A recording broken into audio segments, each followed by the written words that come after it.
California Consumer Privacy Act and California Privacy Rights Act, Part 2.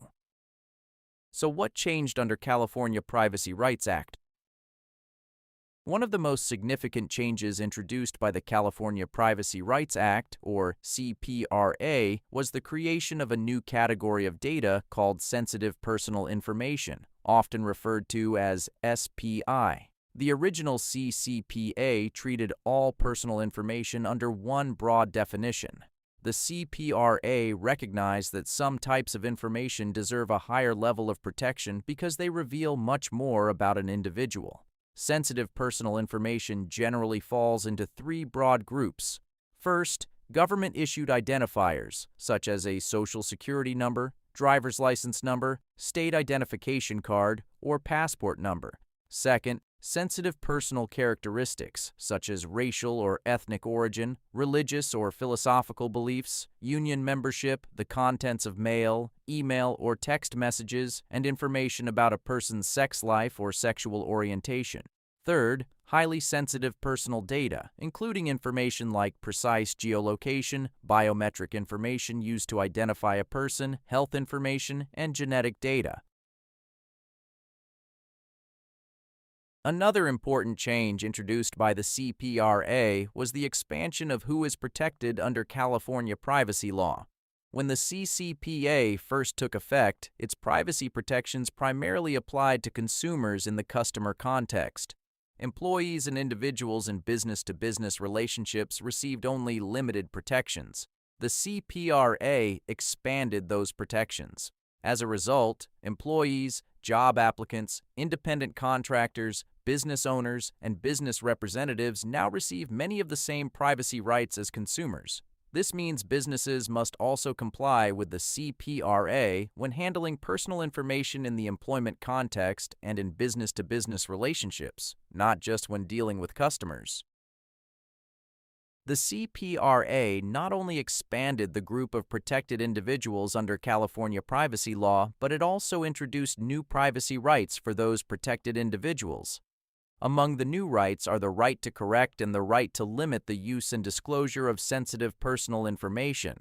The right to correct allows individuals to request that a business correct inaccurate personal information it maintains about them. The right to limit allows individuals to direct a business to use and disclose their sensitive personal information only when necessary to provide the requested goods or services or for other limited purposes permitted by law. Together, these new rights give protected individuals greater control over both the accuracy of their personal information and the use of their most sensitive data.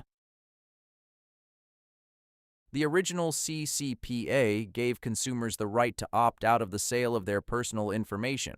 Under the CCPA, a sale generally means disclosing, sharing, or otherwise making personal information available to a third party in exchange for monetary or other valuable consideration.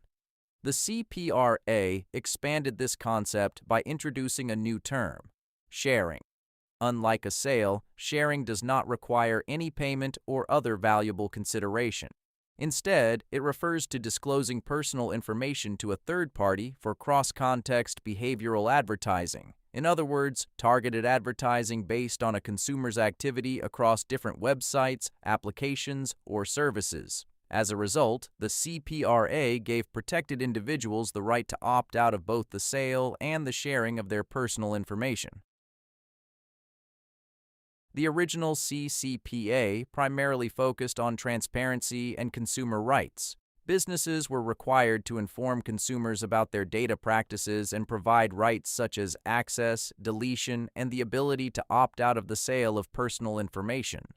The CPRA built on that foundation by introducing broader privacy principles that govern how businesses collect and use personal information. In particular, the CPRA added purpose limitation and data minimization requirements. This means businesses should collect personal information only for specific, disclosed purposes, and should limit the collection, use, retention, and sharing of personal information to what is reasonably necessary and proportionate to achieve those purposes. In other words, the CPRA not only expanded consumer rights, but also imposed additional obligations on businesses regarding how they manage personal information. As I mentioned on the previous slide, the CPRA introduced additional compliance obligations for businesses. First, businesses must establish retention periods and inform individuals how long each category of personal information will be retained, or the criteria used to determine that period. Second, businesses must update contracts with service providers, contractors, and third parties to include the additional contractual requirements introduced by the CPRA. Third, businesses must update their privacy notices to reflect the new consumer rights, the categories of sensitive personal information they collect, and their retention practices.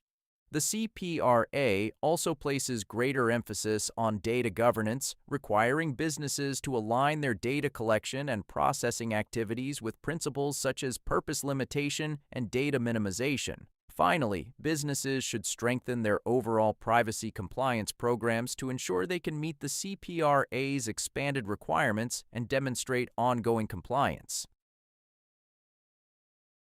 Under the original CCPA, enforcement authority rested primarily with the California Attorney General. The CPRA retained the Attorney General's enforcement authority, but also created a new, dedicated privacy regulator, the California Privacy Protection Agency, or CPPA. The CPPA is the first state agency in the United States established specifically to enforce and implement privacy laws. In addition to enforcing the CPRA, the agency is responsible for issuing regulations, providing guidance, and promoting compliance. As a result, businesses are now subject to oversight by both the California Attorney General and the California Privacy Protection Agency. Let's recap the key takeaways. The CCPA established California's first comprehensive consumer privacy law by introducing transparency requirements and important consumer rights. The CPRA did not replace the CCPA. It expanded it. It strengthened privacy protections by introducing sensitive personal information, expanding protections to employees and business-to-business data, creating new privacy rights, regulating the sharing of personal information, and adding important business obligations such as data minimization, purpose limitation, retention requirements, and stronger compliance programs. Finally, the CPRA created the California Privacy Protection Agency, making California the first state with a dedicated privacy enforcement agency. Understanding how the CCPA and the CPRA work together is essential for anyone learning about privacy, working in privacy, or preparing for privacy certification exam. Thank you for watching, and if you found this video helpful, please like, subscribe, and I'll see you in the next lesson.